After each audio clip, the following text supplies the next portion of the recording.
The punchline which Mr. Anand Mahindra had given is Indians are second to none. This punchline was always a guiding pattern for the Scorpio team. Scorpio, the name itself says everything, the rest is history.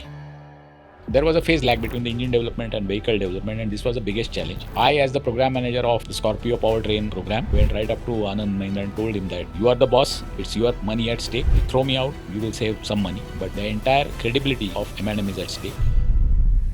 So what kind of tools we can use to improve the manufacturing processes?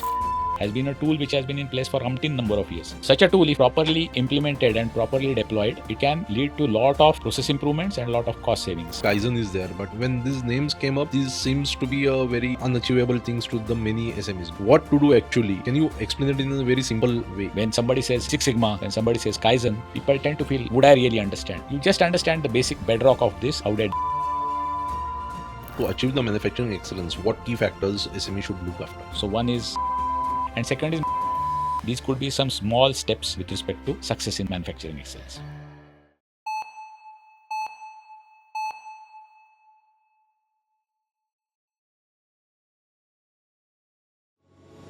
Welcome everyone.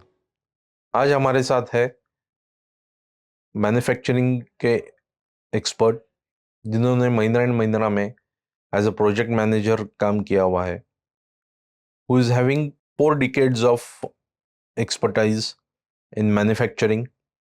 Today he is consulting to many EV clients and other SMEs for the manufacturing excellence. शुरू करने से पहले आप हमारे channel को subscribe कीजिए और उसके बेल आइकॉन बटन को दबा दीजिए सो दैट हमारे अगले सारे एपिसोड्स आपको आते रहेंगे। So welcome Amitabh sir. We are making a podcast for basically for SME sector and everything. So as you have a manufacturing excellence, we'll start with your personal journey as where did you start and how you grew in your profession. Okay, so I hold about 4 decades of industry experience. So I started off in 86. My first job was at Mahindra and Mahindra. I started off as a design engineer, and from there the journey began. From 1986 to 1991, I was working with Mahindra R&D. There I had a hands-on experience of designing chassis systems, suspension systems and all. Then from 91 to 95, I was with Crompton Greaves, which is now taken over by Schneider Electric.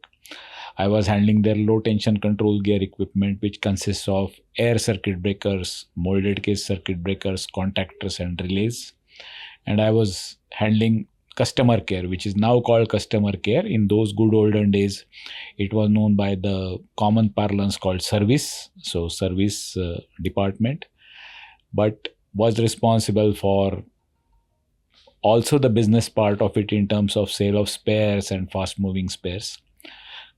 Fortunately or unfortunately, Crompton products, low tension control gear equipment products, were of a quality level which always demanded service attention. So my bags were always packed along with my team, where I had to travel to all corners of the country for servicing those equipments. But that taught me a lot. So we say in vernacular, Kelyane Deshatana. So that particular context of Kelyane Deshatana Pandita Maitri Sabhet Sanchar was proven to the hilt as far as that particular experience was concerned. And that also gave me an insight into being on the other side of the fence, where I am servicing my own equipment for the manufacturing sector, because it was mainly used in electricity boards, manufacturing industry and all that. And as remote as maybe hydropower stations, where I had the opportunity to travel far off places like Itanagar in Arunachal Pradesh, where the electricity board had installed a Bharat Heavy Electricals produced power station where these equipments were used. Cutting the long story short, that provided a lot of insight in terms of what all an equipment or what all a product will do in terms of excellence, either product performance excellence or in terms of its deployment, and for the deployment, how manufacturing excellence should be optimized. Lot of insights. I'm not claiming that I became expert, but lot of insights came from there.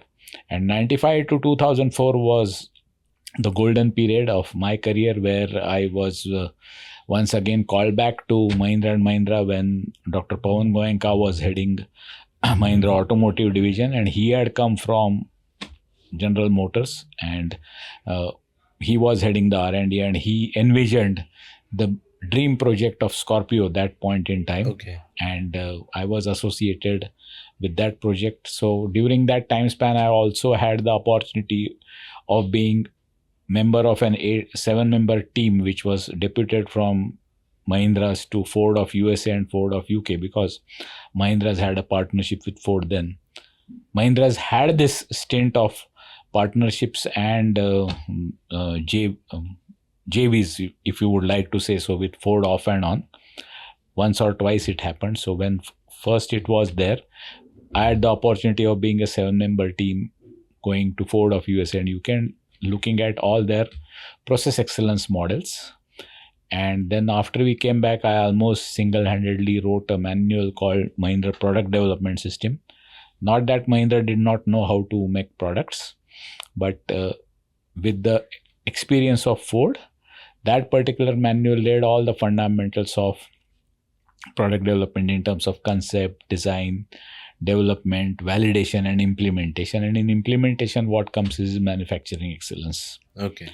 2004, I was part of Tata Motors, their PLM implementation program for about a year or so in ERC, where we implemented one of the predominant softwares for PLM implementation. So PLM, as the name suggests, is a product lifecycle management software which actually maps the entire journey of the product, right from introduction, growth, maturity to decline, and the software enables that.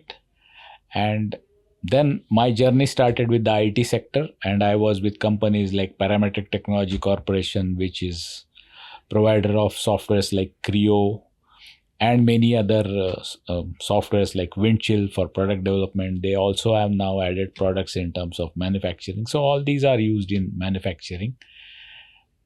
And after that, till about 2006, 2007, I was in the IT sector.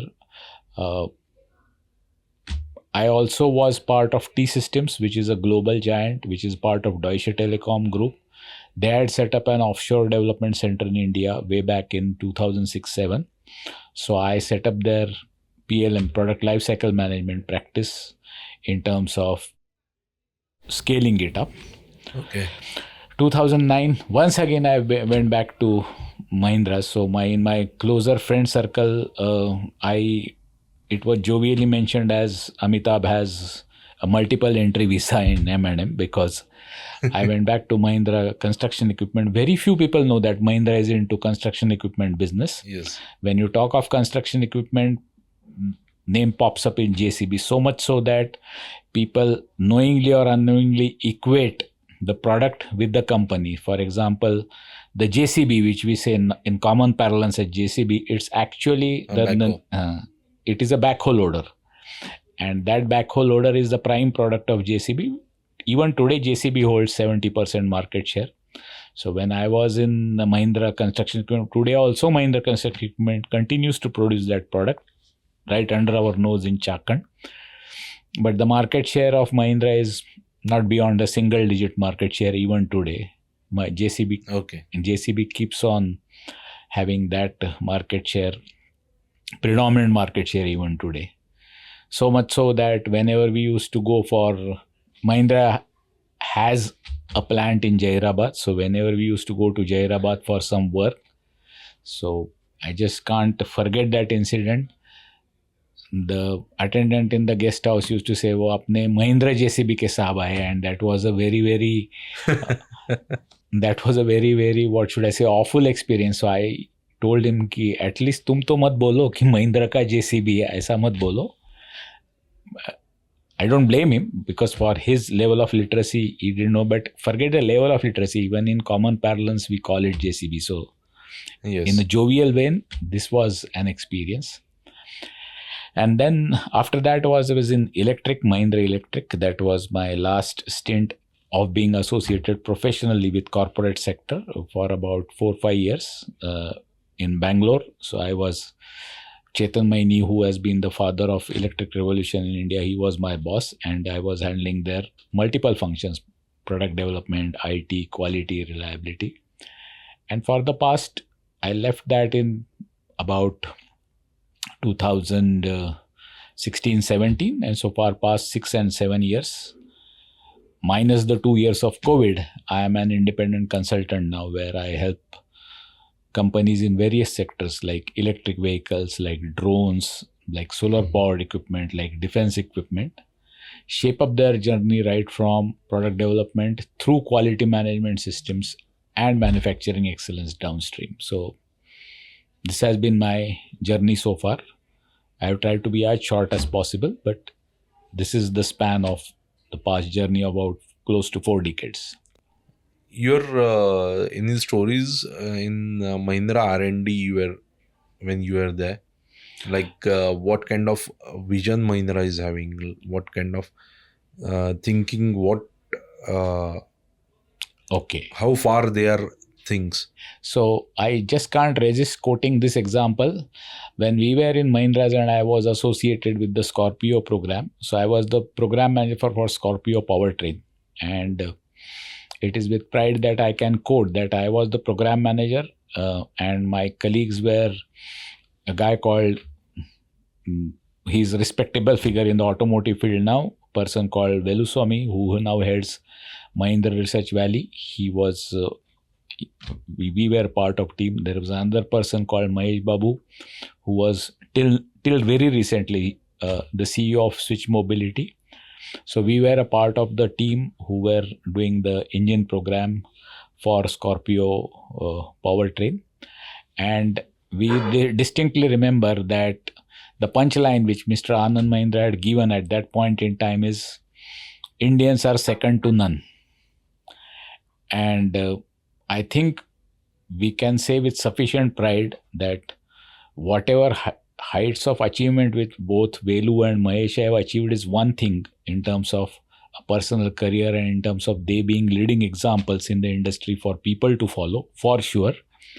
But apart from that, this punchline of Indians being second to none was always a guiding pattern for the Scorpio team when the product was being developed, and then it was put into production through a very novel concept then which Dr. Pawan Goenka had brought, is called as integrated design and manufacturing. So there was an integrated design and manufacturing center which was set up in Kandivali, and the cross-functional team was set up, which actually saw that the powertrain and the vehicle part, they converged, and the plant which was set up with concepts of manufacturing excellence which were very advanced at that point in time, and then the vehicle was produced. And Scorpio, the name itself says everything, the rest is history.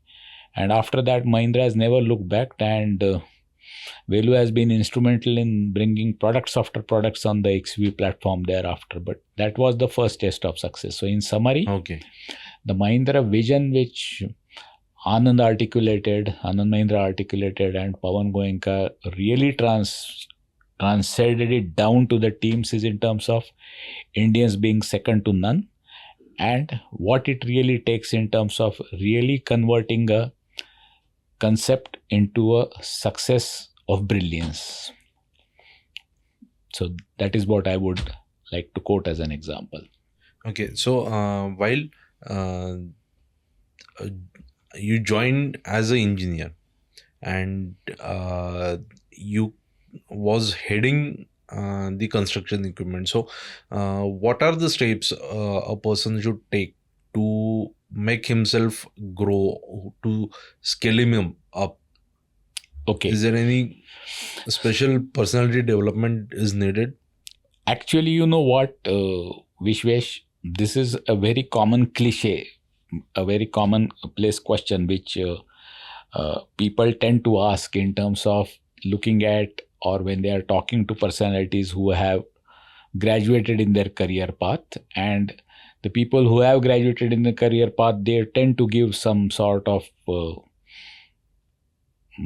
nasihat, as they say in Hindi, but in terms of an advice, I am not going to give any advice. But yes, what I would say is, once again, these words are very common but still hold relevance: perseverance, hard work, passion, and commitment. In my case, I would personally like to quote what people used to say then, and even today, most of my present colleagues or past colleagues in Mahindras. So when I was the program manager for Scorpio Powertrain, they used to say that this guy works as if वो वधू का पिता है, लड़की का पिता है. So he works as if त्याच्या मुलीचं लग्न आहे अशा तऱ्हेने काम करतो. And that sentence says it all. I am not going to the social context of मुलीचा पिता, वधू का पिता, त्यांनी काय करायला पाहिजे, उसने क्या करना चाहिए, no. But at that point in time the context which was mentioned there. So एक लड़की का बाप लड़की की शादी करने के लिए, वो सक्सेस होने के लिए, ताकि उसकी लड़की सुख में रहे, उसके लिए जो भी करता है, that was the broad connotation at that point in time. So to answer your question in a nutshell, I followed this path of Vadhu Pita. Today the context has changed. But yes, this is what probably... Yeah, but what any personality development initiatives were there in Mahindra? Oh yes, for sure. See, Mahindras have a very structured management development center program. Okay. And in that management development center program, they assess all individuals on most of the traits which relate to, so they divide people in those traits into two aspects: behavioral competencies and professional competencies. And in those behavioral competencies, they used to evaluate and assess individuals, and then this was done either an yearly or a bi-yearly basis, and then they used to provide a roadmap as to how that individual should progress.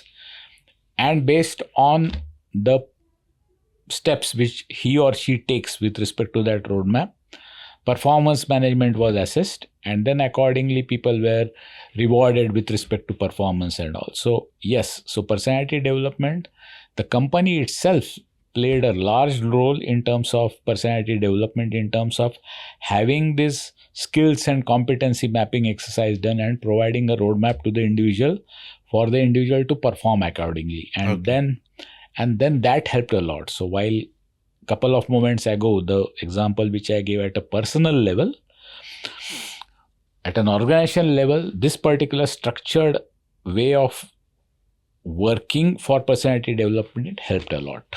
So any key challenges you faced in developing the Scorpio, or any story you would like to share? Oh, for sure.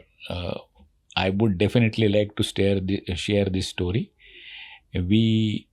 So you should understand that although this novel concept of integrated design and manufacturing was envisaged and executed in Mahindra at that point in time, still the powertrain, so powertrain is actually engine and transmission put together. We would say, for sake of simplicity, the engine development program and the vehicle development program, they had to match. And Mahindras traditionally have been going to reputed consultants like AVL, which are a brand in itself. And Mahindra and AVL have a very long relationship in terms of having their consultancy for product development on engine. So AVL was the consultant, and then there were two teams. One was on the vehicle side and one was on the engine side. So the engine development there was a phase lag between the engine development and vehicle development, and this was the biggest challenge. And we had to do a lot of work around and a lot of jugglery to really make that happen.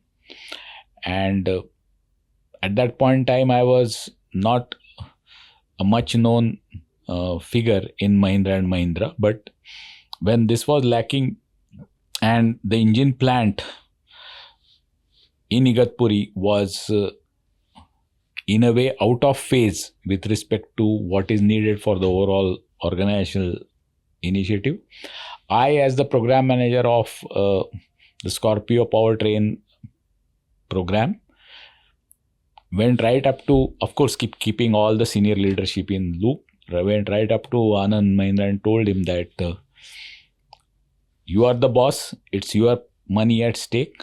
I'm just a small cog in the wheel. You throw me out, you will save some money, but the entire credibility of M&M is at stake. And at that point in time also, it was 200-300 crore program at that point in time. Okay. So today it will be at least 5 times that. And that's the beauty of Mahindra. So Anand granted me an audience. I had the opportunity to go and meet Anand. The senior leadership took it in the positive way. Anand Mahindra came down to Igatpuri plant. There was a big meeting. And till that time, he had come to Igatpuri plant very rarely on very special, specific occasions. And then after that, the engine program was accelerated and it merged pretty well in the Scorpio program. And as I said some time ago, after the launch of Scorpio, rest is history once again. So yes. So in now about the auto industry in plastics perspective, as you are not your background in the auto industry is not towards the, you are not handling the plastics, you are handling the engine. But in how automotive thinks about in terms of plastics, how it look after the plastic or plastic parts. Okay, so let me tell you one thing. As you rightly said, I am no expert in plastics, but in terms of automotive, so when it comes to the procurement part of automotive, or when it comes to the procurement part of automobile, the way a procurement is divided into commodities. And what is a commodity? So casting is a commodity, forging is a commodity, electricals is a commodity, metals is a commodity.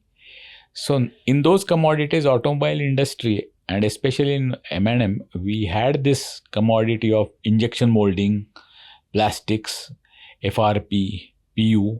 So all of them were clubbed under one bucket. And in an overall vehicle generic product structure. So what is a generic product structure? So for an IC engine vehicle, that is internal combustion engine vehicle, you have heating, ventilation and air conditioning, you have electricals and electronics, you have chassis, you have powertrain, and you have body in white. In the body in white, the subsystems of body in white, the subsystems of chassis, which can further go into suspension, drive lines, steering, etc. Into these subsystems, anywhere you look, you will have an application of plastics, injection molding, PU, in some form or the other. And now the next step is composites. So what do I mean by that? So in BIW, the subsystems of BIW could be an instrument cluster, could be an instrument panel, could be an under roof, could be sun visors. Okay, all these use some form of plastics as an input material in some way or the other. So much so that way back when I started off my career, the leading name globally, DuPont, they had at that point in time in the 90s, they had tried to develop cylinder block and cylinder head in plastics. Now imagine the temperatures. When you say an internal combustion engine, the first thought that crosses your mind is the temperatures in the range of thousands of degrees of centigrade, vis-a-vis plastic sustaining that. So they had tried that idea. Actually did not fly through. There are a multitude of reasons for that. But DuPont at that point in time was, and there are papers which are available in the Mahindra R&D library, technology reviews of Massachusetts Institute of Technology, where there have been publications as old as that. Okay. Of course, that technology did not fly, but the rampant use of plastics in automotive across the generic product structure, across these various subsystems is now a commonplace. And as I said, now you have further enhancement in terms of metal composites. So even under bonnet metal composites or Yeah. in the bonnet or in the bumper. Now plastics and composites are gaining prominence. So now we'll come to your expertise module in manufacturing excellence. Currently, you are consulting many manufacturing clients. So in in those clients, you have many EV manufacturing people. So in SME sector specifically, there is mainly manual work or many what we can say is the process works what we are carrying out are mainly not as per the quality systems or mm, there are we can say huge scope for improvement or Correct. where we can save money in making the small changes. So what kind of tools we can use to modify our process or we can uh, improve the manufacturing processes? So in automotive industry, there is a very standardized process that is followed, which is called as print to PPAP. So as the name suggests, print meaning drawing print. Okay. So once upon a time, used to have drawing prints. The ammonia printed blue drawings were a commonplace. It is now all digital today. But even in the digital form, the process remains the same in terms of print to PPAP. And it is based on a methodology which was formulated by Automotive Industry Action Group, which was formed by the big three then, Ford, General Motor, and Chrysler. They are no longer the big three.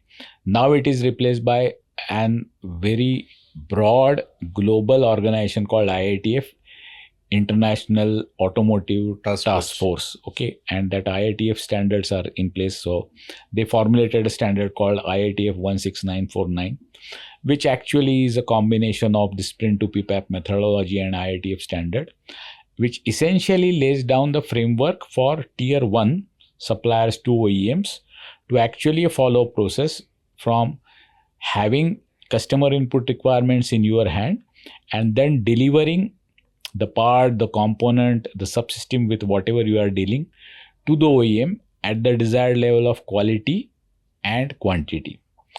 Quantity is obviously part of your commercial part. Now coming to the part of what can you really do well there? So here comes the beauty of this process, where there are certain elements in the process, like it could be a failure modes and effects analysis, which people talk even today. Failure modes and effects analysis, FMEA, has been a tool which has been in place for umpteen number of years. But till today, nobody can say with certainty that I have mastered that. Okay. Such a tool, if properly implemented and properly deployed, it can lead to a lot of process improvements and a lot of cost savings. So I will just elaborate with a small example. So FMEA talks of something like a risk priority number, which is a multiplication of 3 types of rating: severity rating, occurrence rating, and detection rating. So severity rating is related to what could be the severity of the failure. Occurrence rating is related to what is the probability that that failure can happen. And detection is what is your control, either through design or through validation, where you can arrest that. And just prioritizing the product of this, although the methodology doesn't recommend that, but for small sector, MSME sector or tier 1s, just prioritizing that risk priority number and prioritizing the actions provides them with the distinct leverage of actually delivering the part or the component of the desired quality. So that's how it helps them. Another very simple tool which is now very commonplace in most of the tier 1 automotive OEMs or MSMEs is operator process instructions. So you go to different SOPs. Okay. So they are stated in words, they are stated in pictures, and they are stated in forms, which is readable by the shop floor operator or the mechanic. Right. So these standard operating procedures, they are all in the jargon, they are called as operator process instructions. those operator process instructions very lucidly stated, and I have seen many such examples in the Coimbatore industrial belt, which is known for its process excellence in manufacturing, where these operator process instructions in the local language, in the pictorial form, and in English help a lot. And that sort of instigates the workforce, okay, the worker workforce, to do lot of activities where they do value streaming and they give suggestions in terms of, and that further leads to strengthening of techniques like Kaizen, productivity improvements, and all that. Okay. So these are the Tools. Yeah. So, and how to improve, like Kaizen is there, but many people thinks that these are the tools, Kaizen and everything. The names, when these names came up, this seems to be a very unachievable things to the many SMEs, because many people says yes, we should implement Kaizen, but what to do actually? Can you explain it in a very simple way? Okay. So keep aside Kaizen for a moment. Actually, it's a Japanese word, but it is a methodology where you define a problem, you define the metrics or the units of measurement for the problem, you analyze what are the constituents of the problem, you implement corrective actions based on what you have analyzed and what could be the probable steps that could be taken, and then you control whatever you have implemented. So in the QMS, quality management system methodology, it is a subset of something called as a CAPA methodology, corrective actions and preventive actions methodology.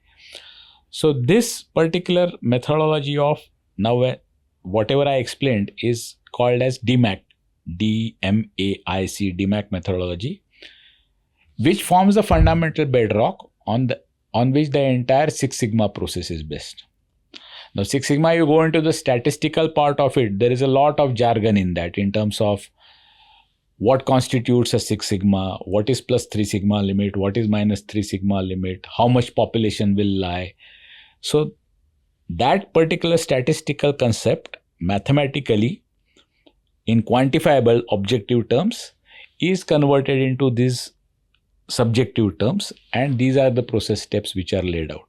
As you rightly said, when somebody says DMAIC, when somebody says Six Sigma, when somebody says Kaizen, people tend to feel, would I really understand?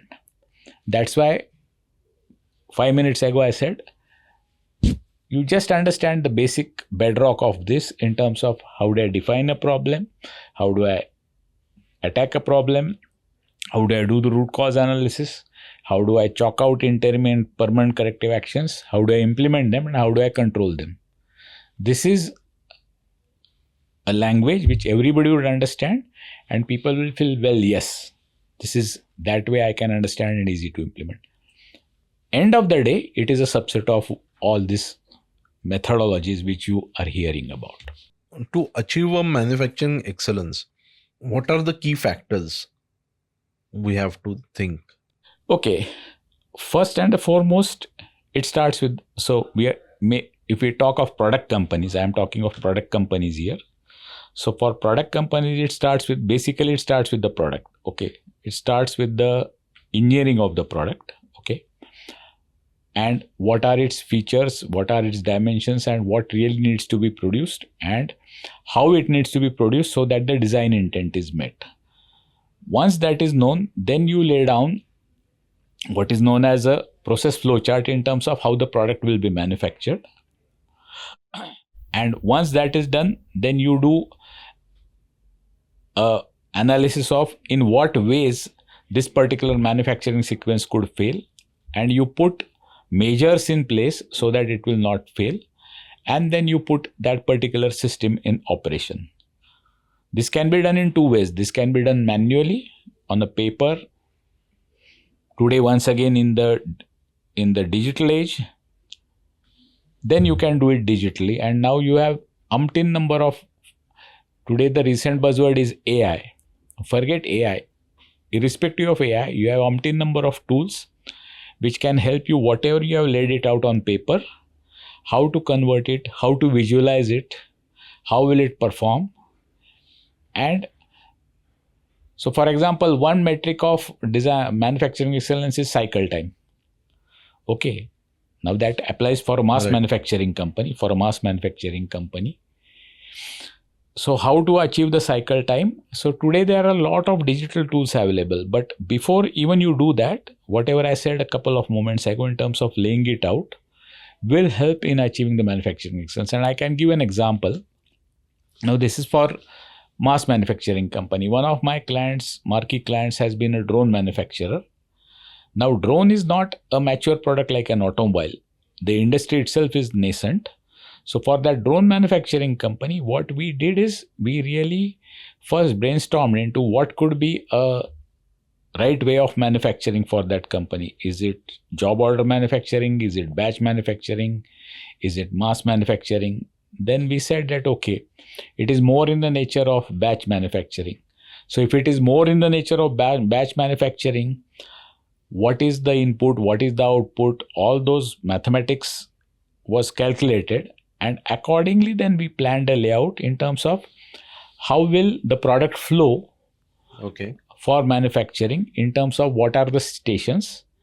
And then we optimized into a process of only involving 5 or 6 stations through which the product will flow. Okay. So, in achieving the manufacturing excellence, like on shop floor, the process flow, your material flow, or the Correct. from raw material to finished good matters. Correct. ऐसे कौन सी और चीज़ें जो हम लोग manufacturing excellence के लिए SME में यूज़ कर सकते हैं, because raw material flow is always a problem due to the area restrictions. Okay, so how you in SMEs, how other tools can be useful, like this is a one tool, like flow. So material flow is one tool, process flow is another tool. Second is having an idea of what all equipments you have installed, what is their overall equipment efficiency, how does that equipment efficiency translate into turnaround time. Okay, so once you have those calculations in mind, then most of the times it would be easy. So even if for SMEs, there will be some equipments, there will be some stations through which the product will flow. What is the overall equipment efficiency of those stations, and what is the desired turnaround time? Okay. Turnaround time for a very, very high manufacturing gigafactory would be in seconds. Okay, but for an SME, it could be hours also. For example, this drone manufacturer client of mine, about whom I am talking, the turnaround time for making a drone, it is a VTOL, that is vertical takeoff lift type of drone. For that particular drone, the turnaround time is in hours. So initially it was 13 hours.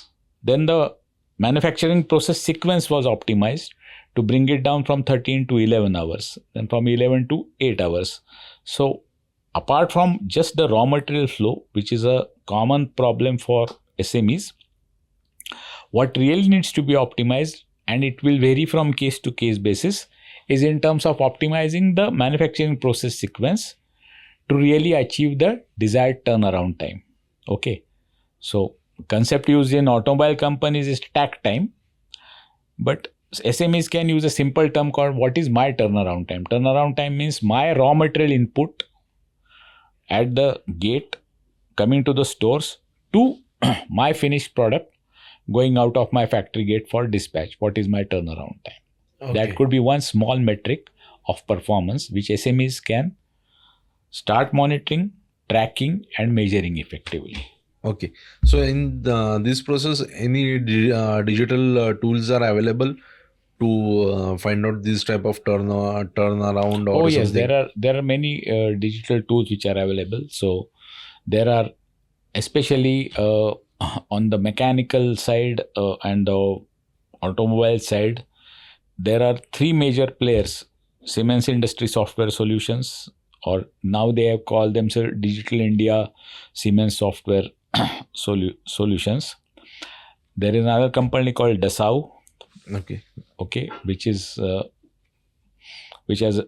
recently entered into a partnership with Reliance. They formed a JV with Reliance for manufacture of aerospace and defense parts. Okay. And then there is a third company called Parametric Technology Corporation, in which I had worked way back in 2005 and 2006.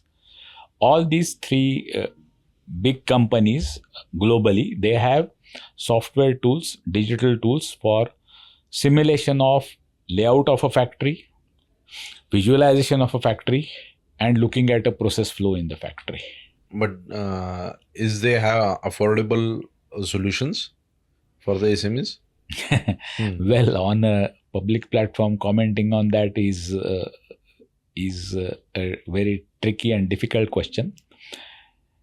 But well, yes, I would say that those companies offer all possible help to make it affordable even to MSMEs, let alone big companies. Okay. And in this process, what is the importance of training on shop floor guys, and how we can? So training on shop floor guys is very much important. So there are dexterity meaning the skill with which our operator operates. So there are many dexterity programs which are available and which can be run in terms of improving the dexterity skills of the operators, and then converting them from a beginner level to a practitioner level, and then from a practitioner level to an expert level. But they need to be specifically designed in terms of the application and in terms of the product that is being productionized. To achieve the manufacturing excellence, what key factors SME should look after? Like reducing the defects, or improving consistency. Well, yes. So there are three major processes which even SMEs would follow. So one is procure to pay, which relates with raw material input and raw material flow and raw material optimization. Second is they probably build to order. They build the product to order. And while they are doing that, then they should look at how really good systems can be implemented in terms of classification of raw material, in terms of classification of output that is produced, work in progress, in terms of good products going ahead, good work in progress going ahead, bad work in progress being quarantined, measures at each stages of production to look at that the defects or the losses in work in produce are removed or reduced, and what are the in-process quality checks. Okay, so how it can be improved. And two aspects of quality. One is supplier quality assurance. So quality assurance for parts which come from your suppliers or raw material which come from your suppliers. And second is manufacturing quality assurance steps in terms of in-process quality, in terms of what should be your in-process quality checks. And as you rightly said, it could result into simple measures like number of defectives in a lot, or time required for producing the output, or number of products or number of raw material category products in the inventory with respect to ABC classification. But for SMEs, I would urge that ABC classification of materials for raw material, in-process deficiency reduction. So in terms of in-process defectives, rather than checking at the end of the line what defectives are produced, in-process deficiencies or in reduction in work in progress deficiencies. And third is pre-delivery inspections and checks so that a defective product doesn't land in the hands of the customer. These could be some small steps with respect to success in manufacturing excellence. So you are consulting with EV companies. So what is the future of plastics in EVs? How the plastic will much grow in the EVs, or? So plastics and EVs are, I would say, are intertwined, and I can quote my experience with Mahindra Electric, which was earlier Reva Electric. So the Reva Electric product, initial product, even the body was made out of plastic. Then later on, for multitude of reasons, it was changed to a metallic body. But the biggest advantage which a plastic body had that point in time was with respect to the grounding and the earthing part of it, okay, which was a greater advantage then. Okay. Okay. Now plastics, as we discussed during the course of the discussion, in terms of application in body in white and all other aspects of the generic product structure, same holds good for EV also, and especially the motor controller. So even in and the traction control unit, there are many parts which are now plastic parts or injection molded parts, which reduce the cost of production. So at the closing note, what are the key takeaways for the SMEs? So the key takeaways for SMEs are for any product, okay, which you are either designing and producing yourself or which you are producing for your customer or your OEM or your principal. Either way you look at it, having an understanding of customer input requirements and converting them into a product of the desired specifications, of the desired quality, following steps of excellence, which we discussed for about an hour or so, is of paramount importance. Okay. And any book recommendations? One could be very old recommendation, but still holds,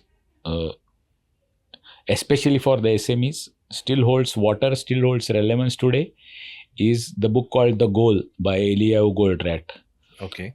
Now, Goldratt has become an institute in itself, just like MCCIA, just like CII. There is now a Goldratt Institute, which actually helps industries in all sectors, irrespective of whether it is MNC, irrespective of it is big company or whether it is MSME. The Goldratt Institute helps everybody in terms of steps to achieve the goal. There is another book by the same author called Theory of Constraints. Now, since the author himself has started this institute and it is converted into an institute in itself, there is a lot of study material available in the digital form in the Goldratt Institute, which holds a lot of relevance for the Theory of constraints. Yeah, theory of constraint, which holds a lot of relevance for the SME sector, is what I feel. Okay. Thank you, Amitabh sir, for being here and sharing your wisdom. Will definitely our viewers will benefited with this. Thank you. Thank you, Vishwesh. Thanks for providing me this opportunity and having this platform for having an open conversation, which would probably help the SMEs at large, is what I feel.